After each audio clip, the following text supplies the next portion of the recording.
Nandito na tayo sa Osaka Station, JR Osaka Station. Nandito tayo sa 3456, yung platform 5, 952 bound for Kobe.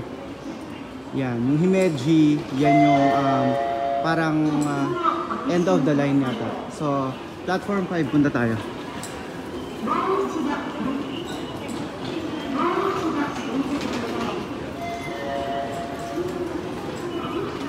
Dito tayo, platform 5. Aakyat tayo.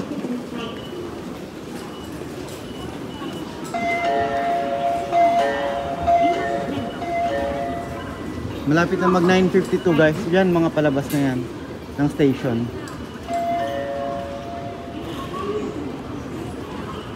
Nandito na tayo sa Kobe Station, JR Kobe Station. Hanap tayo ng makakain. Hindi pa tayo nagbe-breakfast. May 7-Eleven din dito. Tsaka tong mga to.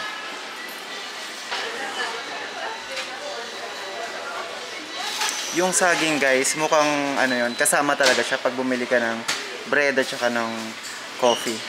Pinapili niya ako kung saging o yogurt. So pinili natin ang saging.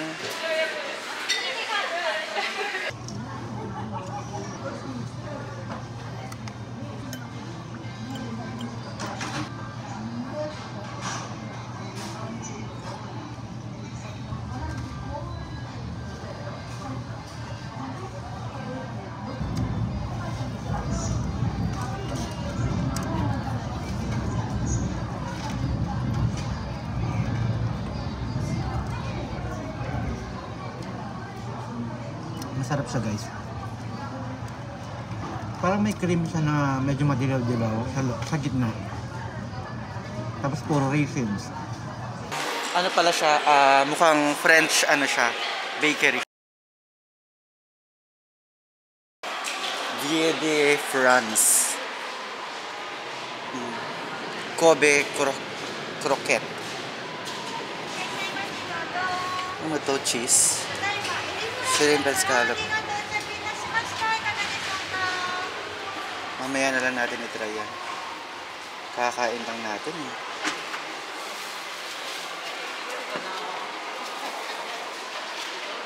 Pwede raw tayong kumain dito sa gilid. Diyan. Diyan. Yan yung counter, doon tayo bumili. Diyan sa harap niya. Tapos dito sa gilid, pwede tayong kumain. So ito yung 324 guys. Pinigay niya tayo ito sa usawan lang.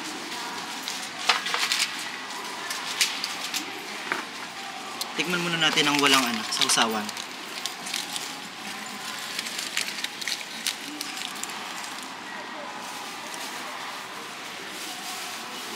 Ang sarap.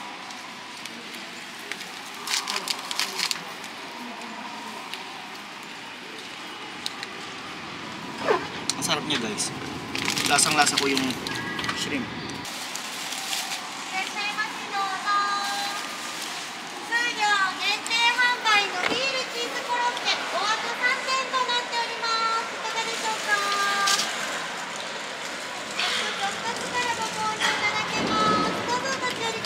Guys, must try ito. Sobrang sarap.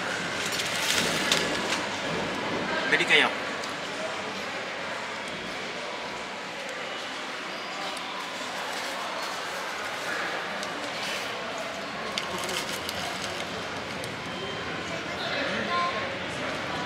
Sarap.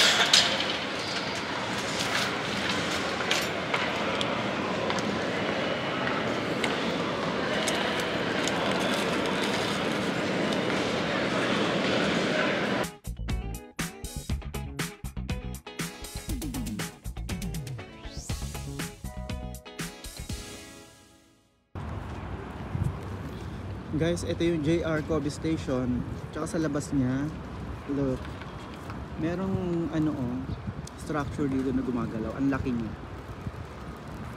Siguro sinusukat niya yung bilis ng hangin at saka yung kung saang direction. Yan gumagalaw siya mayat maya.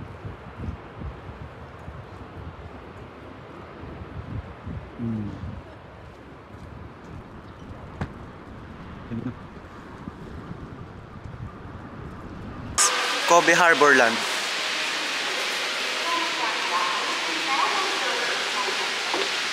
Ayun yung map na.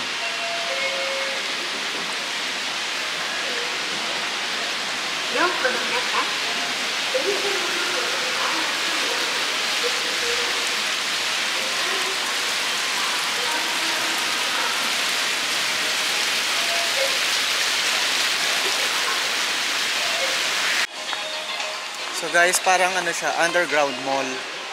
Yan oh, daming shops, coffee, damit, mga gamit sa bahay, may McDo din, mga ramen, ayan, sushi.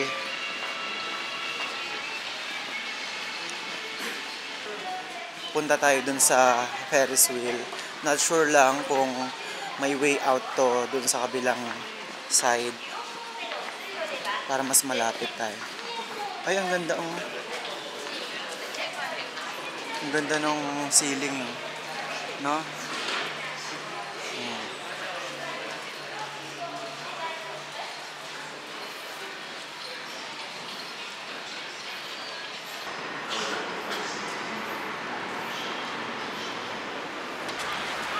Wala, bakit may mga ano rito, whale?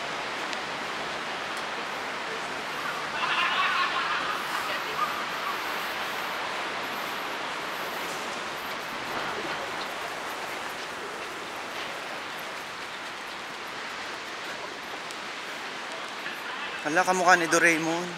Si Doraemon ba yan?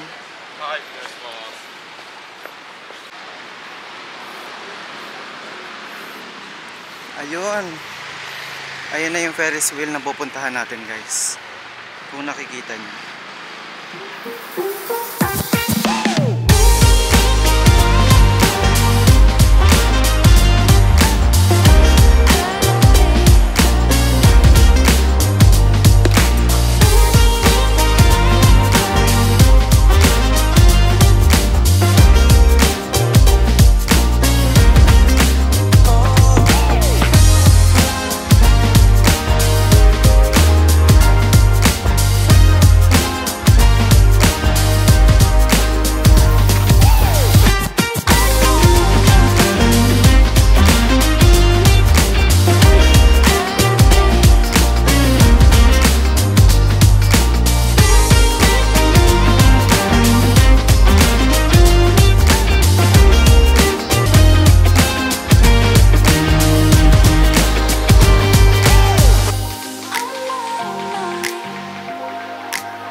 Guys, hindi natin na tikman to sa ano, sa Kyoto.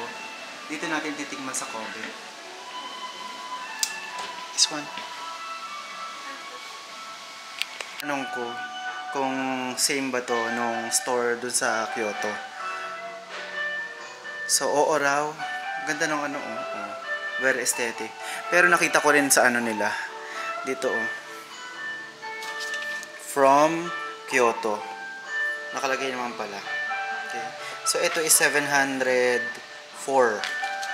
yen.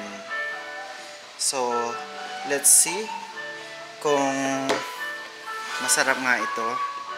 Gaya ng, ang galing, oh, wooden spoon siya. Pwede ko ba itong iuwi? Pati yung lagayan.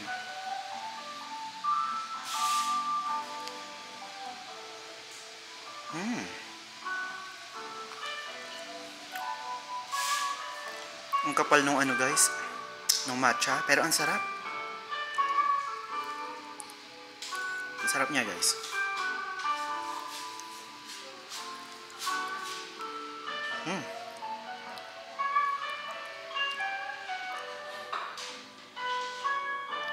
Parang may tinapay siya sa ilalim.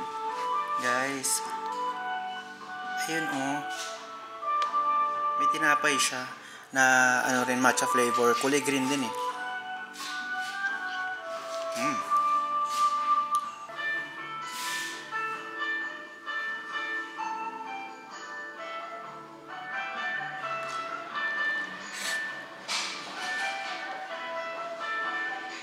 Ang sarap nga niya.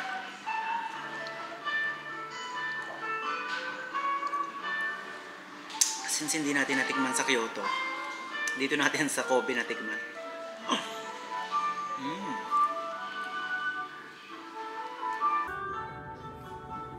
Ganda oh.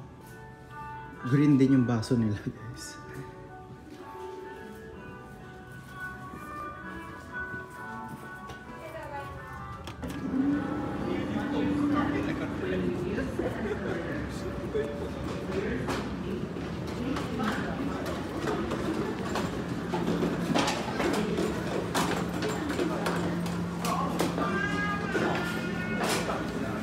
Italian gelato. Ito sarap.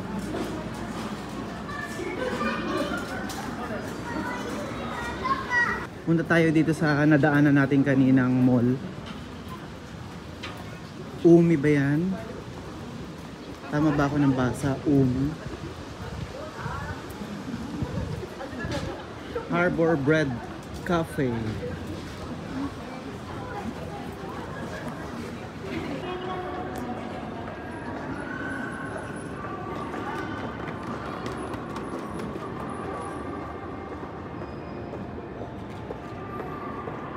Ito yung South Mall guys. Ito yung North Mall. Ito yung Umi. Yun yung pangalan ng mall. Ganda niya no.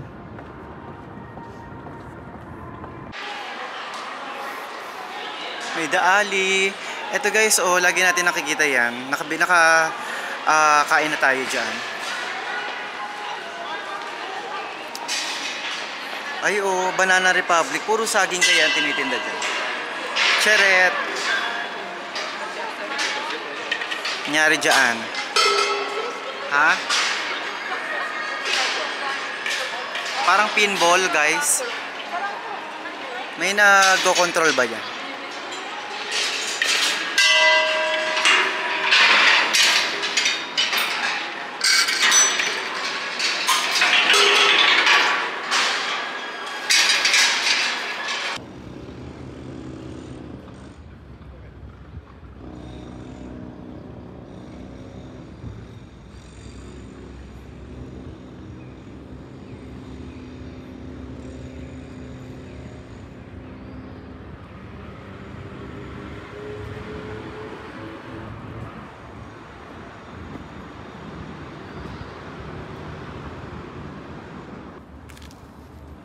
Guys, oh, look, the oldest olive tree in Japan.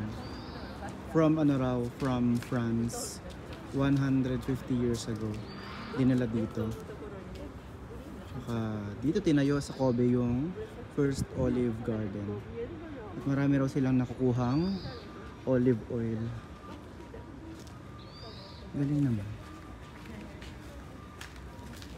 Nasaan kaya yung olive tree? Parang history to guys. So where is the olive tree? Ito ba yun?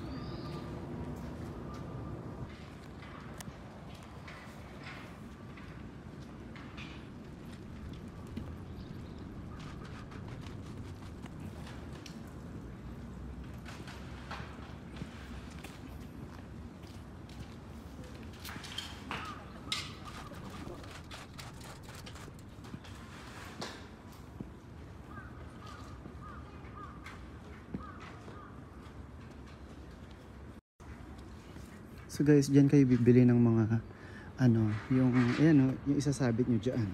Yung mga susulatan, yung mga prayers nyo, wishes.